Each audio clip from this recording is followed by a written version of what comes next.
guys, what's up? Just Ash here. Please bear with me today because it's like 30 degrees in my flat and it's slowly cooking my brain inside my skull. Also, I'm British, so I cannot do anything without complaining about the weather apparently. Anyway, today I am going to share with you some of the writing advice that I have learned over the years of writing as a hobby. Now, this will not include the stuff that everyone knows, like show, don't tell. This will be things that I have honestly found helpful and are more geared towards being a writer rather than having good writing. Now, I don't in any way claim to be a professional writer or even know what I am talking about, but I have written on and off since I was about 8 years old, and it's something that I really enjoy doing. So here is my advice. First is to read as much as you can, and honestly this is the biggest piece of writing advice, and if you're only going to take one thing away from this video, make sure it is this piece of advice. And don't just stick to one genre or author either. The more you read, the better your writing will naturally become. You want to be exposed to as many different styles and authors and ways of writing as possible, as this will really help improve your work. So go ahead and read that mushy romance novel, that silly kids book. Hell, even throw some non-fiction in there as well. It's all good and you can say you used it for research. If you don't have time to read, listen to an audiobook. I promise you, the more you expose yourself to other writers' styles, the more you will be able to craft a unique style of your own. The next one is actually something that I struggle with a lot with my own work, which is don't worry if you feel your work is unoriginal. You are always going to want to compare your characters, plots, settings, whatever, to similar characters, plots, settings, whatever, and you will always notice the similarities, and it leaves you in danger of feeling like everything has been done before and you cannot do anything original. But remember, The Lion King is simply Hamlet with big cats. So if you do find yourself feeling like this, change something up. Subvert a cliche or a trope that is within the genre that you are writing. Everyone laughed at Stephenie Meyer's sparkly vampires because they were so silly, but no one had done it before, no one had done it since, and everyone remembers the sparkly vampires. I just complimented Stephenie Meyer, the heat is actually getting to me.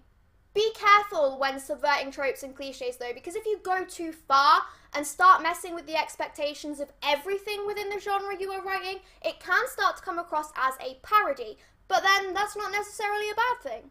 Don't get too bogged down in the details. When I am writing, I will do a bit of broad research in advance before each writing session, but if I find that I need some vital bit of information, like how much does it hurt to be kicked in the nuts, I will make a note and go back and research it later to add in at a later date.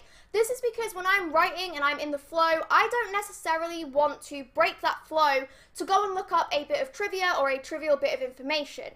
Obviously though, if the information that you need is crucial to you being able to continue writing the part of your story you're writing, by all means, go and research it. It will help you so much more in the long run. If you're writing a first draft, try not to self-edit too much. Now, there will be times where you need to go back and rewrite a few pieces here and there, but try not to do it too much in a first draft.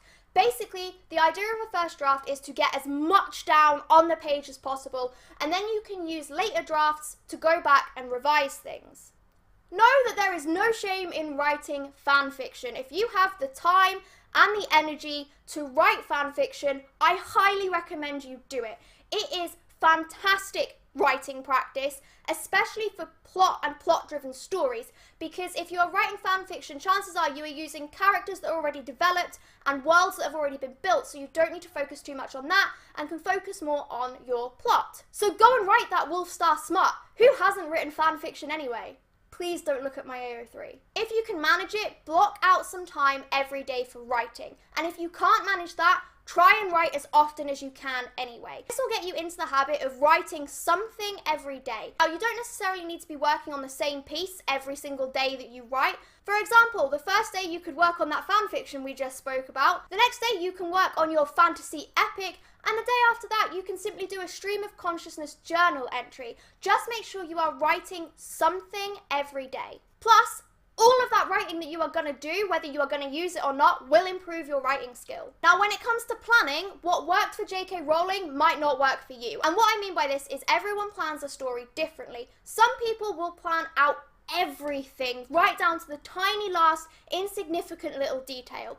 Some people will have an outline of a plot and where they want their story to go, but will completely flesh out their characters and settings first, and they'll do this by writing character bios and interviews, and even figuring out the lore of the world that they are writing in. And some people go in completely blind, and those people are terrifying. Personally, I like to get a really good visual of a scene that I'm going to write in my head beforehand, and then simply describe it like you would if you were describing a scene in a movie. This really helps me because I'm very good at visual imagination. If you're not so good at visual imagination, you might want to jot down some notes, make a plot outline and expand from there. There are plenty of resources on the internet that will show you many, many different ways of planning a story. Also, while it is good to have a plan, plans can change. Sometimes your characters will not want to go down the paths that you have set for them, and my advice here is listen to your characters. I promise you that if you work with your characters rather than against them, you will end up with a story that is 10 times better than you could have ever planned for. And remember, you can't be a bad writer if you don't actually write anything. Don't let the fear of bad writing put you off from actually getting words on the page, because the more you write, the more your writing will improve. The more your writing improves, the more you will want to write. It is win-win. So please don't let the fear of being a bad writer put you off. There is no such thing as a bad writer, only a writer who needs to improve. Well, I hope you found this video at least a little bit helpful. Feel free to leave any of your writing advice and your writing tips in the comments below, because I am super interested to see what advice you guys have for me and other writers out there. If you've enjoyed this video, please give it a like, and as always, pour yourself a nice drink and join me next Friday at 8 for another video.